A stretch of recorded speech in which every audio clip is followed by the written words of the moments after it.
think you're just on mute there, Vonn. I thought I'd unmuted myself. Well, there you go.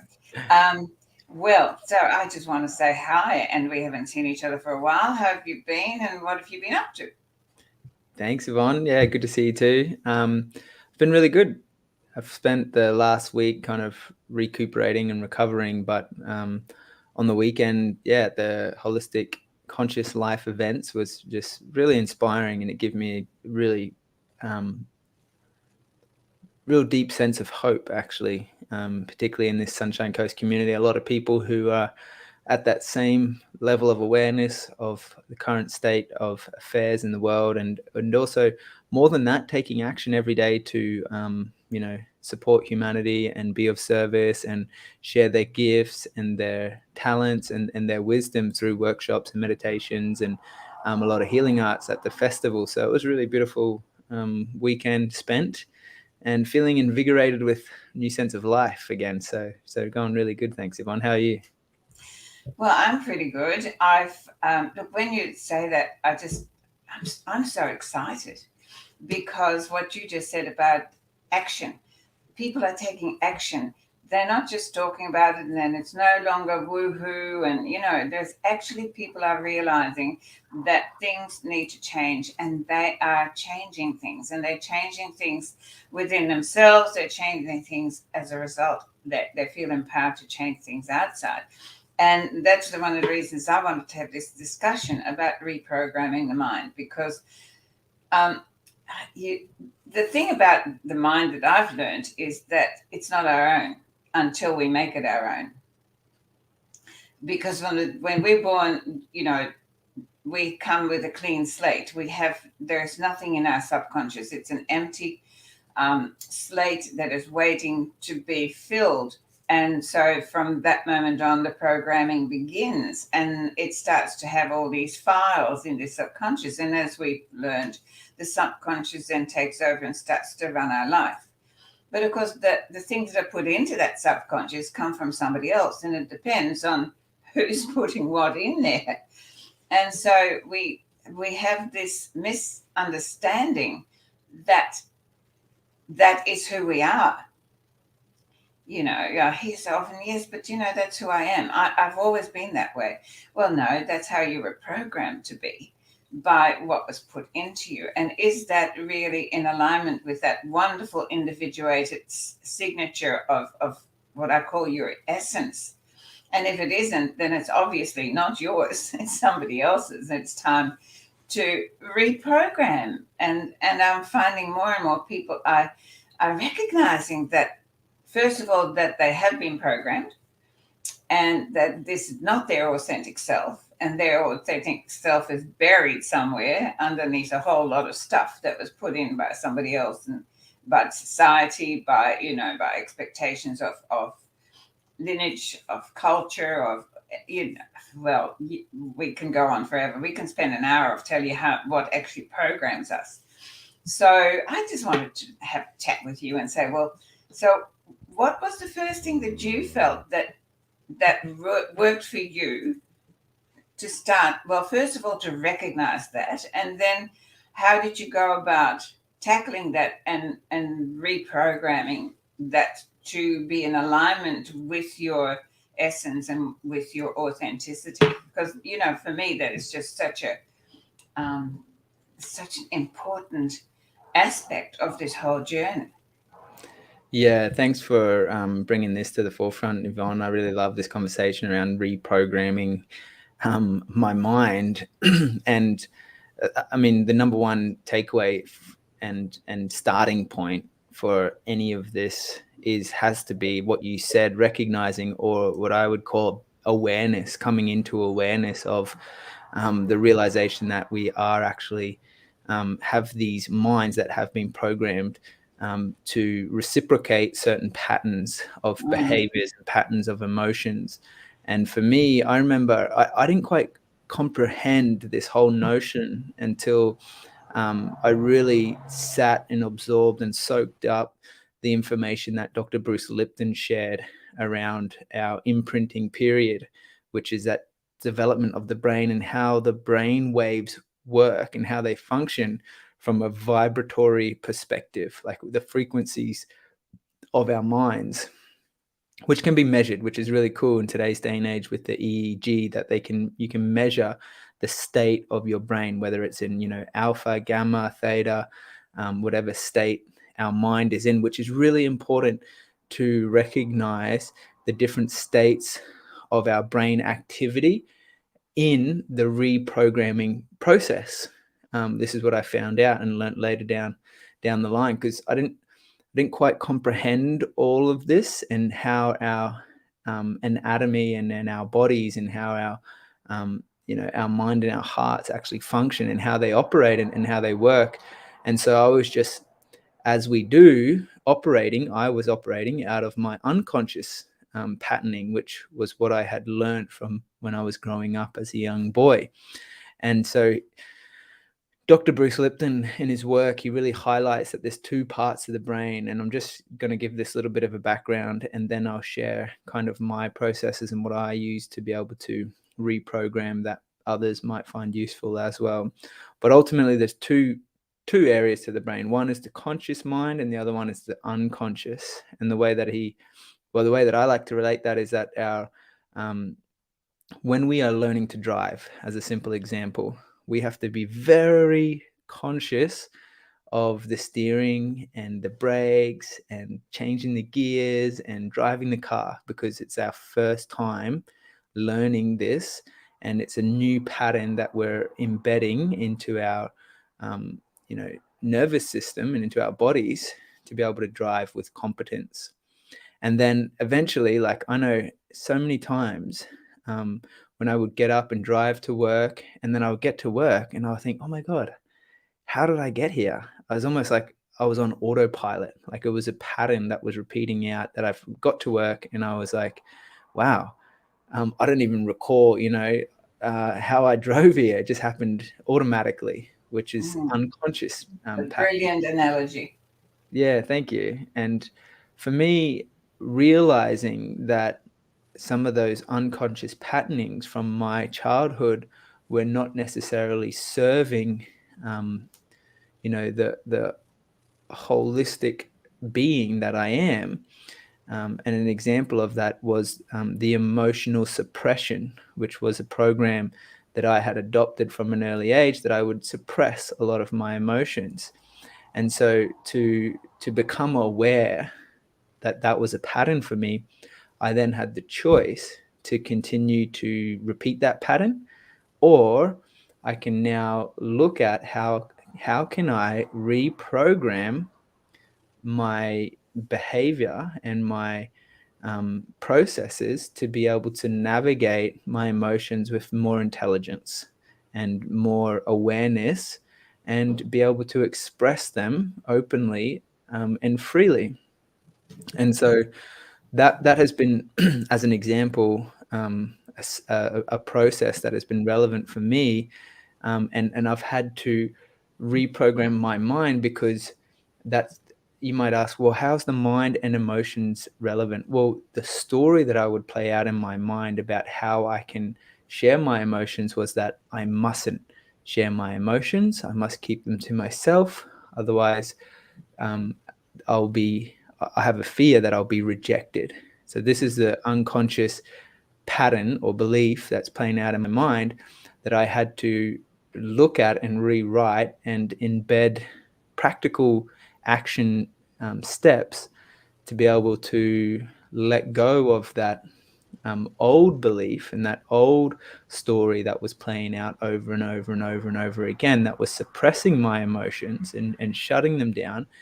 And then identify, for me, it was important to identify what was triggering that old story to come up again, because I'm sure we'll elaborate on this more with Yvonne, but ultimately the beautiful part about reprogramming the body and the mind and the subconscious is that it's not just a one and done journey. I wish it was, but it seems to be, from my experience so far, definitely a life journey that continues to present itself another chance for even more depth, more layers to be peeled back, more depth of patternings and belief to be embedded, and more harmony to what's natural for the human body in a holistic approach to come back into more resonant. And so I guess that's, to start it off, for me, the number one key point in this journey of reprogramming the mind, I would say, to start with, number one is awareness. And so that's a very key element from there, and then it extrapolates. But I would love to hear more from you, Yvonne, as well, on your journey in reprogramming your mind, how that's unfolded. I'm so excited about this discussion because you have, and if people are the people that are watching, I suggest that you actually have a pad and a pen, because this is so valuable, because you have just hit it right on the nail, right on the head. The first step. If you're going to do a step by step, I love steps. That the first step is acknowledgement. It is seeing it. That awareness. If you're not aware of it, you're an automatic, robotic, reactionary being that runs on the old programming. And so what you're really describing is neuroplasticity, and we're learning a lot more about that, because every time that we reinforce the programming, and we reinforce that pathway, that neural pathway. And the reprogramming process is to go down that path less often, and to create a new path that is then of benefit to us, that is in resonance with who we really are in our authentic self. So that first step is so essential. So how do you build that awareness? Well, once you recognize that the way that you're operating your life, and that takes enormous self-honesty. But when you are learning that my life isn't working the way that I'd like it to work, and we stop blaming the outside for it, and then we come back and we go, okay, what is it in me that, because the outside is a reflection of the inside, and people get it back to front. They think that if the outside changes, the inside's better. It's the other way around. And so we're learning that more and more. And that's, I think, one of the biggest wake-up calls that we're all coming to realization for. So, okay, so we realize that life isn't exactly how we'd like it to be. Then we go, okay, if I'm going to create this, but there's so many throwaway phrases. You create your reality. Everybody goes, yes, we do. I go, so why are you creating it this way? What do you mean? Well, if you say you create your reality, why do you keep creating the same difficulties, the same lack, the same, blame, shame, whatever we have? So you say the phrase, but do you have any understanding of how that process works? And that process of you create your reality is simple when you know it and you start to practice it, because everything's practice, as you said before. Yes, you suddenly have the knowledge, and then you have to reprogram it, and that has to be repeated and repeated. You have to keep reminding yourself, and looking at what triggers it. But it starts off, first of all, by monitoring your thoughts. And people often argue and say, no, you don't have to do that. But you do. If you want to know how you operate, that's still my passion. How do I operate?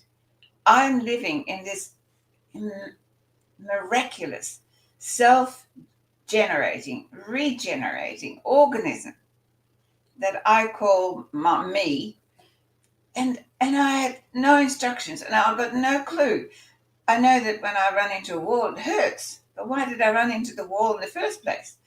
It was really, I just need to know how this works so I can keep working it and refining it so it works, like a finely oiled, beautiful, not a machine, because we're not a machine, organism, in syntropy, with synchronicity, with flow, in alignment with nature. So, yes, it comes from that awareness. Monitoring your thoughts, get to know how this is working. What is this thinking machine that keeps spitting out these things that are what you call your unconscious? And it doesn't really matter what it is. For me, it's the subconscious. But, you know, if we don't go into those files and we don't look and see what's running us, then it just runs amok. So becoming very vigilant and being the observer of yourself without judgment.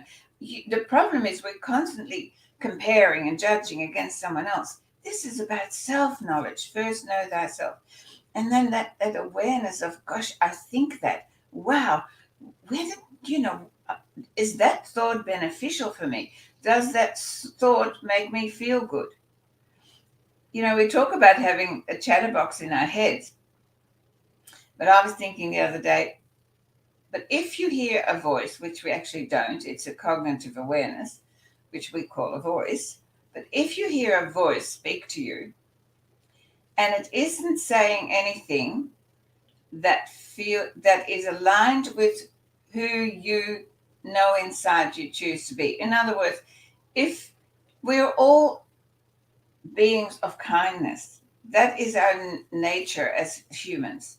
So if the voice is being unkind, either to you or to someone else, it is not yours. And so you go, hang on a minute, I don't know where that comes from, but that is not mine, because that isn't who I am or who I choose to be. And when we start to recognize the difference between the thoughts that make us go, yes, and the thoughts that make us go, ooh, or take us to fear, or take us to anger, or take us to blame or shame, all of those things that are below the 200, hertz vibrational scale, then we know that that isn't who we are. That is not who we're meant to be. And so this unraveling, so yes, step one, definitely the awareness, and then the action. And the action is to pick ourselves up on it, to be the observer and to see it and to examine, as you say, the triggers, but also to write a new program. And it's writing the new program, and people say, oh, I do all these affirmations. Okay, I just want to have a little say, and I've said this before about affirmations. The word affirmation just means affirming something. And you have, and I have been affirming our program shit for years. So affirming doesn't mean it's good. It just means that you're reiterating what's in there. So make sure that when you write these phrases or when you write these statements, and that's why I changed the language, they're statements of inspiration, with the understanding that the word inspiration means to inspire, to breathe life into. That's what that word means. And so you start to make statements that open you up, that makes your cells open and go, yes, that's aligned with that resonates with me. And that's how we then begin to create these new neural pathways. And we start to, the more that we go through those pathways, the less often we will be triggered to go down the old ones. So yeah, I think that's so vitally important, and it's a life journey, as you said. It's a life journey. This is not something I'm still really conscious of what comes out of my mouth and what's going on in my head. Well, there's not much going on in my head. I gave that up. I emptied my head because there was too much rubbish in there. And so now I've moved it to the only place that gives me truth, and that is my heart and my soul. And that is the hero's journey that we talk about so often, taking it from here to here to here. And all our schooling has really brought us to this misunderstanding that it's our intellect that's so important. And look, I was the biggest intellectual snob you could come across. And now my intellect's asleep. It's like, no, it's this is my truth. Tells me what is aligned with me. So I just emptied all of that, and the program that I run doesn't run from up there anymore. It runs from down here. So yeah, and that takes discipline. And I've talked a lot about your commitment, your dedication, your discipline, your determination, and it takes consistency, and it takes intention. It takes intention where you go, you know what, I've tried it the other way, but it didn't work. So I'm going to do it a different way. And so once you've got the awareness, then you start to look at what if, knowing what I know today, how would I program me? And you start to write that down in statements of inspiration that resonate. And then you replace the old program with a new program that you create from where you're sitting today. And that, by the way, needs to constantly be readjusted because we're a work in progress. For as long as we are alive in these bodies, we are a work in progress. So we need to keep adjusting. And that often is a challenge. So how do you feel about all of that little story? Yeah, I love it, Yvonne. Thanks for sharing. It's so true and so good. And I just want to invite anyone who's tuning in for this live broadcast or even the recording, give us a thumbs up if you're enjoying this conversation as well, and let us know in the comments what you do or what tools you put in place or how you reprogram your mind. I'm really curious to hear from you guys as well. But something that stood out for me as you were sharing, Yvonne, was I kind of labeled it the unconscious, you termed it the subconscious, and I often like to think of it as the super conscious, because as we're all aware, it's generally 95% of the time on average, they say that we're operating out of these patternings. And what I've come to realize is that there is, a question that might be coming up for a lot of people right now is you generally tend to ask in these conversations, like, what is my programming? What are my patterns? What are my behaviors? And it's a great question to ask. And it's quite an obvious answer because it's, what shows up in your life, like what shows up in your relationships, how does, your day-to-day, self-talk play out. And that's where I've come to realize that there is a subconscious or a superconscious drive in the body towards wholeness, towards reconciliation, towards harmony, towards that natural vibration that we all have and we're all emanating from.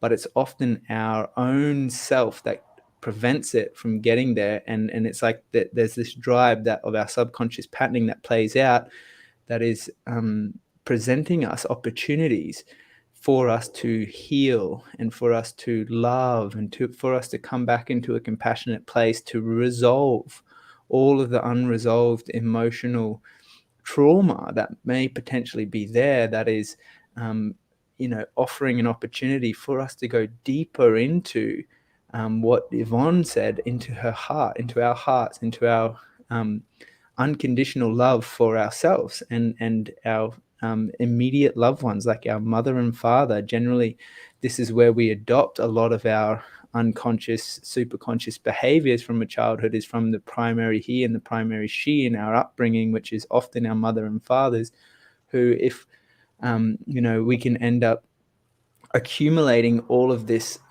bitterness inside and having this resentment, which over time becomes really destructive and causes a lot of ailments and puts us out of alignment and can cause dis-ease in the body, literally manifest physically in some form, unless that forgiveness and that deeper appreciation comes back into the body and in through reprogramming the mind by shifting the story from I'm a victim because this happened to me and they didn't do that, into an empowered state of I am so grateful that this has happened for me, to grow and to have more love and more trust and more faith and more belief in myself and in this journey. And that shift of story from it's happening to me simply to it's happening for me is a huge journey to undertake, and it's a massive responsibility to take that choice, because it's very, we could talk about it all day long, but to actually put it into place and into action on a regular daily basis is a whole not to really like grasp that concept and apply it to every waking moment of life. It can be challenging because there is so much that happens in our physical environment that is seemingly out of our control, that we don't have any control over. I can't dictate what other people do and say and think, but the one thing that is within our control, within our right, is how we perceive what is going on in our environment through our minds and the stories that we tell about ourselves. And so it's moving from a state of disempowerment into a state of empowerment, meaning that we have the power, that we have the ability to be able to shape our destiny moving forward. And one of the biggest practices for me, Yvonne had mentioned it, about the affirmations, and they're so relevant and so great to do. What I've come to realize is that there's a period in the day, actually happens twice in the day, where our the activity of our minds is more suggestible. Now, this has been measured through the EEG, as I mentioned at the beginning of the conversation, when our minds are going through it. And although it generally happens at 2 times a day, so you can do this at any time of the day, actually. And what tends to happen is it's in that period when our minds are shifting from the awake state where we're really active and the mind is thinking about all the things, and then we're transitioning to a state where our minds are relaxed and very calm and ready for resting and sleeping. And so the times a day that I'm talking about is when we're getting ready for bed, and then when also we're waking up. And you'll probably, like, if you think about these times of the days, you'll probably have moments where in the morning you kind of go through a state of like ready to wake up, and you kind of open your eyes and you're getting more active, and then you're like, oh no, I'm going to go back to have a little rest and just nod off again and fall back asleep. And then generally this is when we have the most dreams, because our minds are going through a process of shifting states from the dreaming state into the active state of being on a day-to-day basis. And it's at this period where it's been studied that our mind is the most suggestible for tapping into that super conscious programming.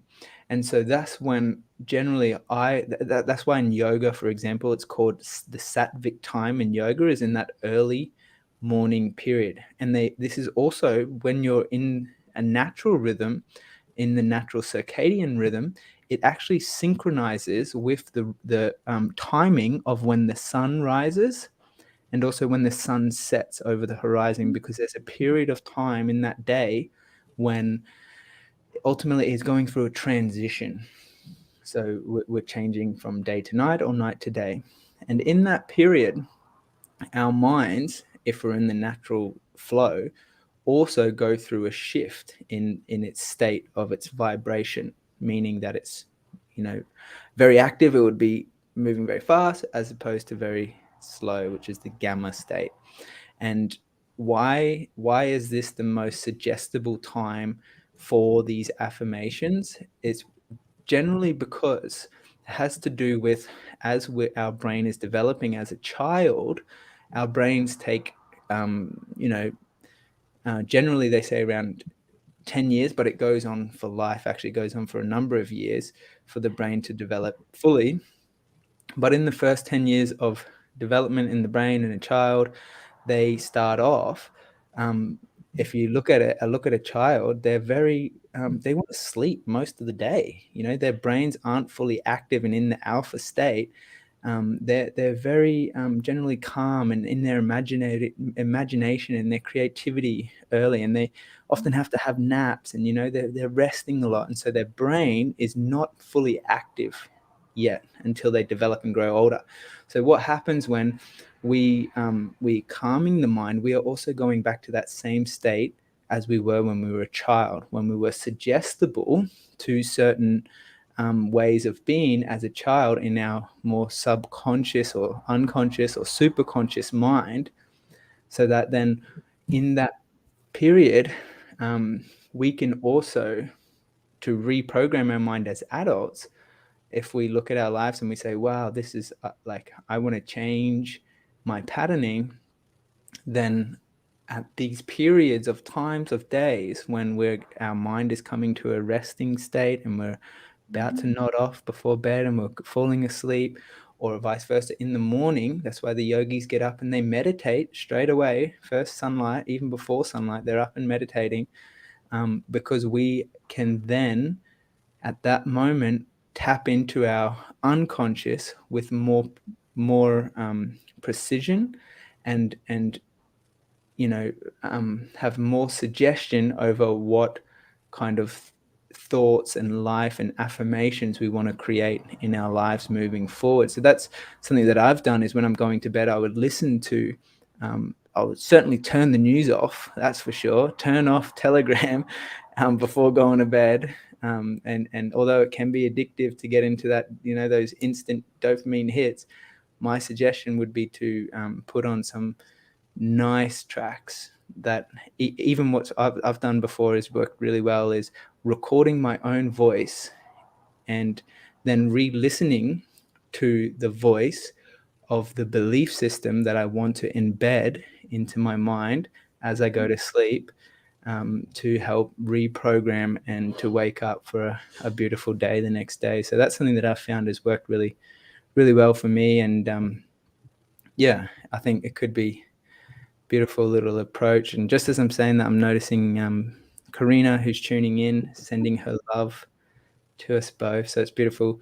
If any of you guys also have something that you use as a tool to help reprogram your mind, I'd love to hear. But maybe Yvonne, you'd like to elaborate a little bit further as to what works for you. I just love listening to you, because I think what's important about this conversation today is that not everyone needs to do it the same way. And there are so many different ways. And I just want to just address a few things about this. We need to label things for some reason, okay? And so the superconscious, unconscious, and subconscious, I just want to pull that apart for a minute, because it can be very confusing for people, because when they go, yeah, well, what are you really talking, and what does what?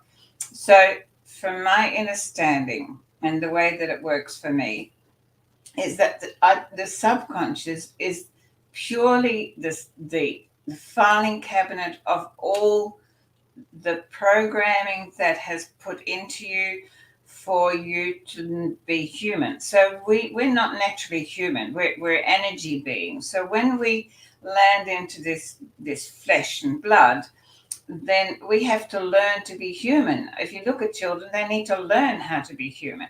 So the subconscious is the filing cabinet where they put the information of how to be human.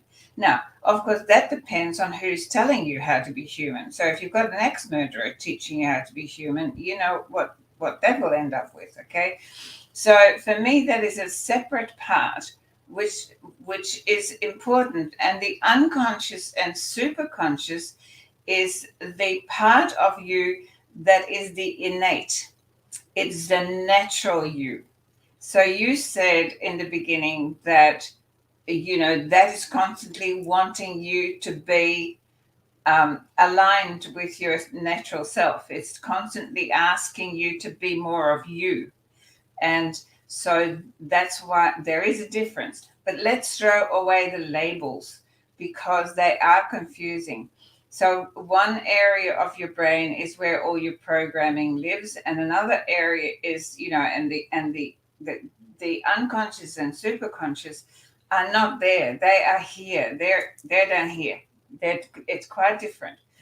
And as we've learned, in the heart, is so much more powerful energetically and vibrationally than the brain is. So the brain for me is nothing more or less than a transmission station. It receives information and it sends out information. That's all it does. We give it far more credit than it needs to. Our brain is not our mind. They're two separate things, okay? The mind is created by the stories that we run in the brain, but the mind is something separate. It's not, and we won't go there today. But so that's the label that I want to look at. The other thing too that I want to just talk to you about this moment of suggestibility that we're in, and that is the moment between alpha and beta. That is the state. So alpha is this moment where we are just going, and I've got a wonderful, and I think I've done it once before, but I've got a wonderful way of getting you into alpha really quickly. And if you can do that and stay aware while you do it, that is a beautiful way to do what you're talking about, to inspire you in that moment. So if you just sit there and hold your head straight, but roll your eyes up to the ceiling, and don't strain them, just quietly. Now, all right, no straining, you just roll them up quietly and then close your eyelids over them. And so you're looking into the top of your eyelids, okay? Just gently. And then pay attention to your breathing, keeping your eyes in that position. Just observe your breathing. And as you're observing your breathing and you have your eyelids over your upturned eyeballs, notice what happens to your physical body.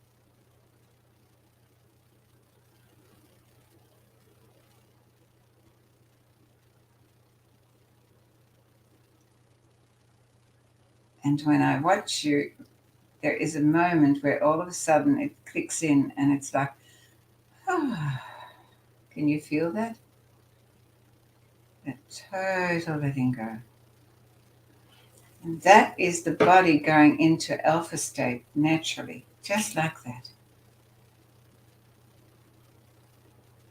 You can take a deep breath and come back now, Shay. Could you feel that? What did that feel like?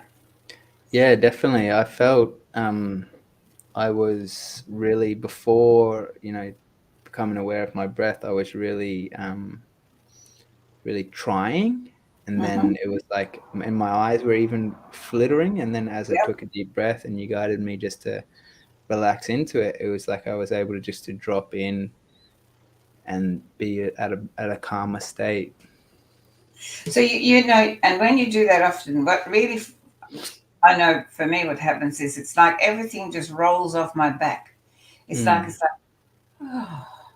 And so that's that moment of that you're taking yourself consciously into that state. We have our bodies are miraculous. And when you learn these little tricks that we can do, there are so many of them. And I love that one because, when you're in a state of stress, and a lot of people are living in a state of stress right now, then if you know that about your body, then you can sit at your office desk and go, hang on a minute. And it takes only a couple of moments, and it gives you that space, that moment of tapping back into the nature of you. Okay, that moment of suggestibility where you can then inspire yourself. And I loved what you said about recording your voice and telling you the change of belief. That is just so powerful. I just love that. And so the programs that I've been running for over 30 years, and that was taught right in the early days, was exactly what you were talking about. The first thought in the morning, when you're just coming up, that's when you grab those crazy runaway thoughts. That's when you instigate the thought that you choose. And I always say the first thought in the morning is, I love you, Vonn. And that has just become now my everyday thing. I love you. I love you. And from that moment, I am tuned into me. My second thought is, I consciously sign up and connect to my highest, to my spirit, or to source, my soul path. And I follow spirit without hesitation to the next phase of my journey and ask for the highest possibility. They are the first thoughts every morning because I've signed up for work. I'm no longer being the physical Vonn that needs to do. I am the conduit for my soul path. And that over the years means that I've got such trust and faith in that, because I've replaced the need for approval from the outside world with the alignment, not approval, the alignment with my soul path and my innate authentic self. And it's a totally different way of experiencing life. And as you do that, you create these new reprogrammed states of being. And then at the end of the day, it's always, so it's the beginning of the day and the end, just before you go to sleep, filled with gratitude, and gratitude for all the things that are beautiful in life for you. And that always takes you into a place of feeling blessed. And when you go to sleep feeling blessed, you wake up feeling blessed. And that eliminates this constant, I'm not enough, I don't have enough, it isn't enough. And you just wake up and you go, I'm so grateful. I'm breathing, I'm here, and this is life, and it's mine, and I have the power to do with it as I choose. And this is something that we're all coming back to, this reprogramming it's our imprinting, as you talk about, with what is of benefit, what is with growth producing. We talked a lot about recently regeneration, and this is us regenerating ourselves. Okay, so any thought that doesn't create expansion or growth isn't regenerating. So when I talk about, well, I can't afford it, that is such a statement at the moment, isn't it? Everybody, how many people have not lived their life, but I can't afford that. I actually made a decision many years ago, because my ex-husband, that was his every second word. And so when I moved into a different life, I said to my children, those are the words that I never allowed in my house again. Change that language. If you don't have the funds for what you desire, then it obviously isn't the right time. And so when it is, it'll be there for you. So, it's changing the way that you talk about perception.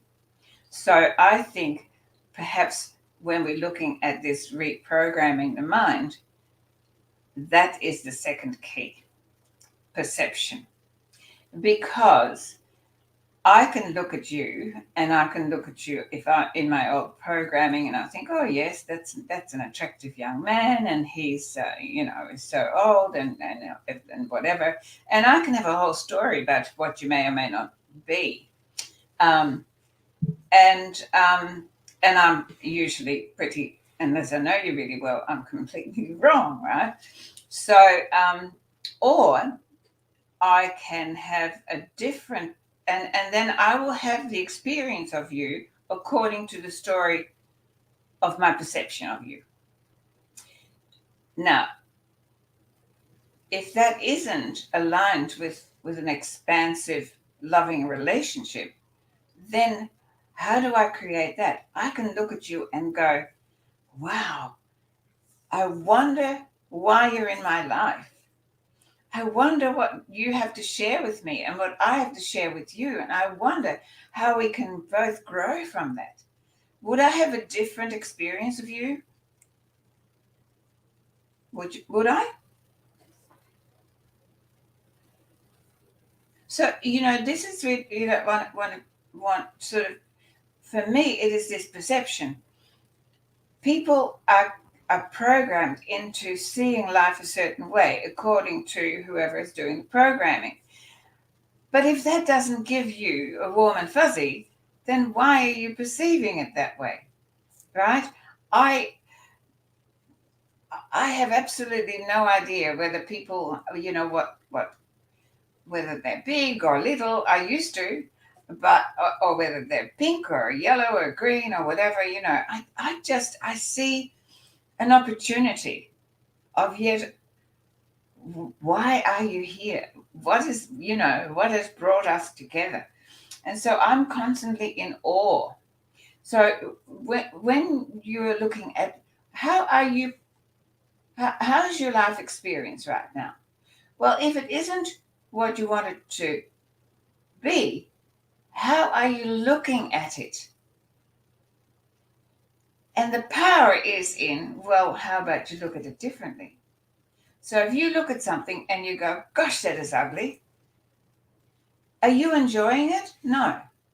Can you look at it and go, wow, somebody put a lot of effort into that, and I wonder what they're wanting to say and what they're wanting to express. And the moment that you change that judgment to being open to look at it with sort of the eyes of appreciation, that opens your cells. So for me, the second step to reprogramming is to take control of your perceptions, to know that is within your power to perceive things any way you choose. Yeah. I have people who come to me, and I love you to have an open mind, because I really, I have so many people that come to me and they don't like themselves. They don't like the way they look. They don't like and then I go, and particularly people who are the wrong size or the wrong way, whatever. And I always go take a great big pot of moisturizer, and every day massage every little bit of yourself with love and gratitude, and because without you there is no life at all. It doesn't matter what size it is, what it looks like. It is your conduit, it is your vehicle, and you look after your car better than you look after your body. And so the more you love it and you appreciate it and have a perception of, this is mine, this was given to me to travel this journey, instead of it's too this or it's not enough that. So for me, perception is a key. And when you learn to be able to see that and get that and go, hang on a minute, the way I'm looking at that doesn't feel good. So what can I change to make that a perception that feels good? And instantly you're reprogramming an old judgment. Yes, that's so good, Yvonne. I love that. I think that's so, so important. And just as you were speaking there, I was kind of just reflecting on my own like story currently that, I've been working through changing my perspective on, and has to do with, the story that I was telling myself around being in winter and feeling a little bit less energetic and less kind of out there and kind of a bit more insular. And because I've grown up in far north Queensland in the tropics, I'm used to being, it's like there's no time for winter up there, and it's your energy's on the go all the time, and that's what I'm used to. But then taking a moment and realizing, wow, no, this is so good to slow down Nature. and need to just be more inwards and enjoy the time in winter, to stay indoors and take time to reflect and take time to process and take time to myself, rather than always being on the go, active, out there, doing lots of stuff, and changing from that story, because I felt like I was kind of holding me back in a sense, but realizing, no, there's a lot of really good benefits to having a season that is slower, and not necessarily having these big spurts of growth and activity. So just as you were speaking about all that perception, that was really dropping in for me, and yeah, really valuable. And I hope those who are listening, tuning into this, are also getting loads of great take homes and lots of value out of this conversation, because it's powerful. It's really powerful, Vonn. Knowing that you've done this for so many years and shared through workshops and shared so much. I mean, it's just beautiful to just to absorb all of this wisdom that you have to share, on a fortnightly basis. And I just love these conversations because it just sparks up so much great remembering. Yeah. And it's easy to forget, the power of shifting our perception on the way that we view certain things if we want them to change. So, no, this is great, Vonn. I appreciate you sharing. As you're speaking, it makes me think about this bullying that's been going on in school, and at the moment also this.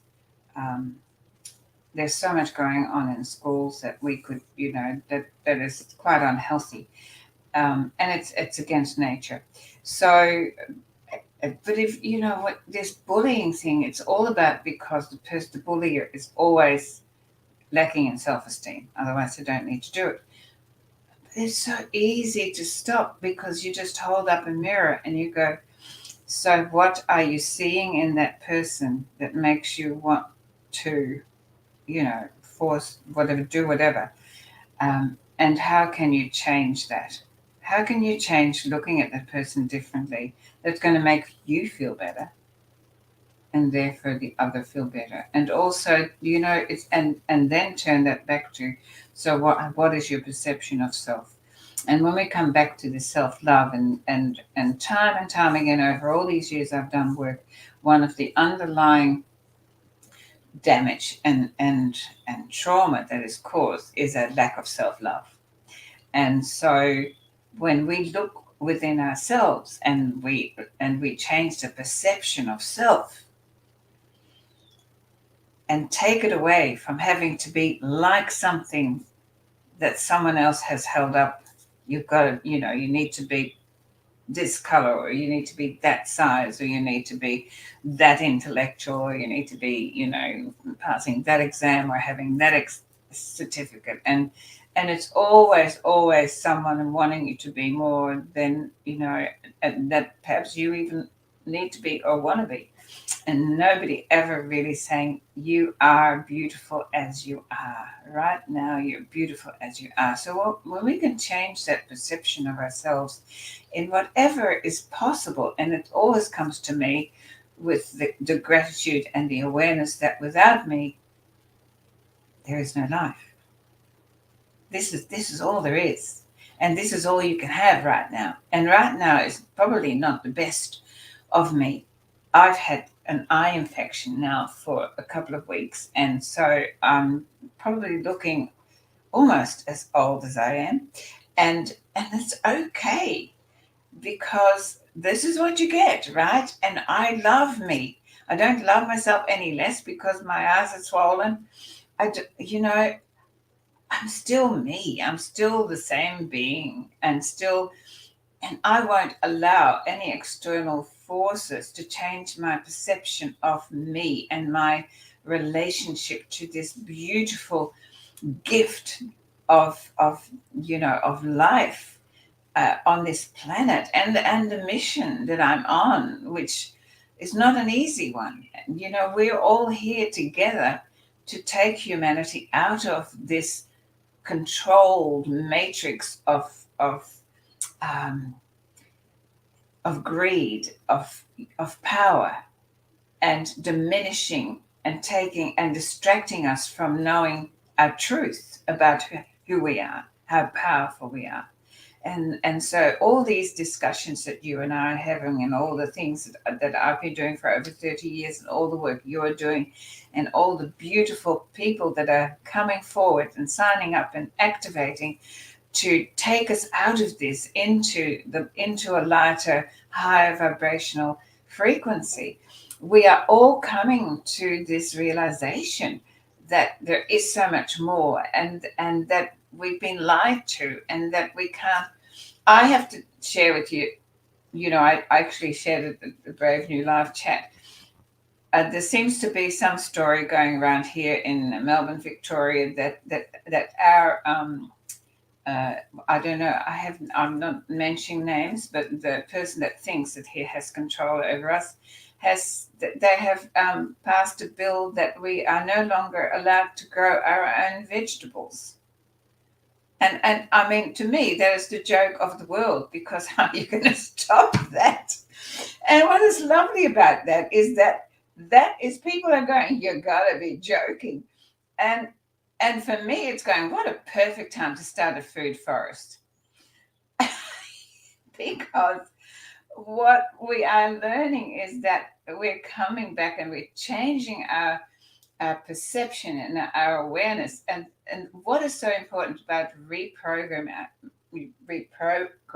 ourselves out of the head into the heart is that where we are heading, we are all going to be there for each other. And the first thing that we really need to do is not just reprogram and regenerate ourselves. We need to regenerate the soil. We are, I wrote about it this morning. Everything on earth is going through a regeneration process, and that includes the animals and the animal kingdom, the plant kingdom. We are seeing new plants coming up that we've never seen before. We're going to see animals coming that we haven't seen before, that we thought were extinct, but because we're going into a high vibration, they've taken off a long time ago.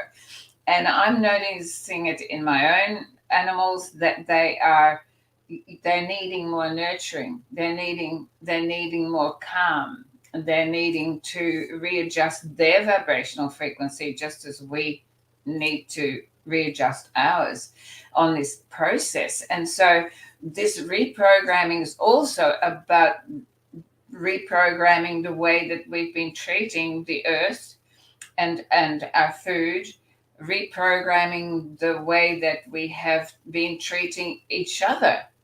But that comes from how you've been treating self. So, and all of that to me is just changing the lens of what are you looking through, because your programming has given you a lens to look through. And that lens gives you a picture that you have believed to be truth. But if that picture doesn't feel good, is it truth? No. If it doesn't allow you to be the best of yourself in that moment, is it truth for you? No. Well, it is if you decide that that's all you can do.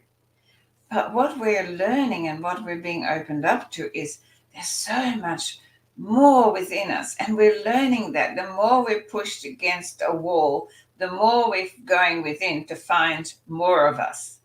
We are multifaceted, multi-dimensional creatures that have an infinite wealth of creation within us. And I'm just absolutely in awe of what I see coming forward. And, I go back to how I started my journey, and exactly what I said. I used to get up at 4:00 in the morning and sit and write, 15 affirmations 15 times. And then in the end, then I would plug in somebody giving me more. All day I had something in my ears overriding the chatterbox in my head. And I remember, Louise Hay was the goddess of it all, and she had this phrase, I love and approve of myself. And so that was sort of my mantra all day long. I would say, I love and approve, love and approve, love and approve. She said 400 times. I think I must have said it 4 million times a day. I love and approve, love and approve, I love and approve, I love and approve, love and approve. And I didn't leave even a fraction of a second in between for that chatterbox to get a hold. I was quite obsessive about it, because I was determined that I was going to find my way out of the pain and out of this it had to change. And so that was how I started to reprogram. And I disallowed the old to have any say until eventually, of course, that became a norm because I created this new neural pathway. And that is when I had enough space to start to actually write something that wasn't quite as obsessive as that. And so I started to write my book, or I started to write the material that is the book I found myself an instruction manual and learning how this operates and how this mind operates and how the chatterbox. And I thought, well, you're actually useless to me because you're giving me all of this information that that has taken me where I am, and it's not where I need to be. So I just need to totally rebuild. And I always equated to, in I don't know, you're probably too young for that. We used to take our white goods and have them reconditioned, right? We didn't just go and throw away. We're such a throwaway society, and that has to change. We used to have our white goods and we take them and we ask them to be reconditioned. So they take out the parts that didn't work any longer. They kept the parts that still worked, replaced new parts, and it went for another 30 years for, a tenth of the cost of buying a new one. No, you don't do that now. You just chuck it out and get a new one. And when I was, in my nursing career, one of the most beautiful times that I loved was being in the linen room and having to fold the linen away, because that was that time you talk about where I could just be in that stillness within myself. Washing and powdering gloves, cleaning and sterilizing syringes. No, we don't do that. We just chuck it all out, and all you do is mountains and mountains and mountains and mountains of trash that now we have to somehow do something with. And it's all this lack of accountability for something that is quick and easy, but those days are over. They're over. We need to reprogram ourselves, and that's why I love that we're upcycling, recycling, repurposing. People are loving taking something old and making something special out of it. That's the regeneration movement that is occurring, because we have gone as far as we can go with the chuck away stuff. We can't go any further. We're drowning in our own shit, so to speak. Pardon my language. But we are. And so we're on the way back. And I love watching that, because when you can imagine, I've been doing this for 35 years, and it's been a long time to see this wave finally coming back. So I'm just sitting here going, yay, yay, all that work, it was worth it, now it's coming to fruition. And it is so vital that you learn how to operate yourself. How do I work at my best? What am I running on? Am I running on a fuel that is not giving me the best power? It's how many engines, it gives me the analogy of if you put petrol into a diesel engine, it's done, right? And this is what we've been doing. We've been doing that. And it's time for us to value this, and then give it everything it needs in our thoughts, in our perception, in our appreciation. And that these are the most important things in reprogramming. Okay, it's acceptance, 100%, warts and all, appreciation. Okay, and this incredible sense of bliss within you, that this is you, this is life, this is all you've got. And the more you take care of it, and the more you honor it, and the more you keep filling it with thoughts of love, of harmony, of kindness, and your innate self, that is when we're going to regenerate humanity to what it is in its natural state. Love it, Yvonne. It's so good. Thanks for sharing. And thanks for inviting me on to have this conversation today about reprogramming your mind. I really appreciate it. And I'm really excited, actually, to keep doing the work, keep reprogramming, Keep regenerating. doing work. And look, I really would love comments about, people, what they're doing and what they're finding and how they're reprogramming themselves. And because it is vital, vital, vital right now to do. And I just love doing the work. I love seeing the rewards. And I can tell you that we're doing good. Yeah, I agree. I think we're doing great. We're doing good. So So, good. another wonderful discussion with you, Shay. Thank you for sharing it with me. Always love having you along.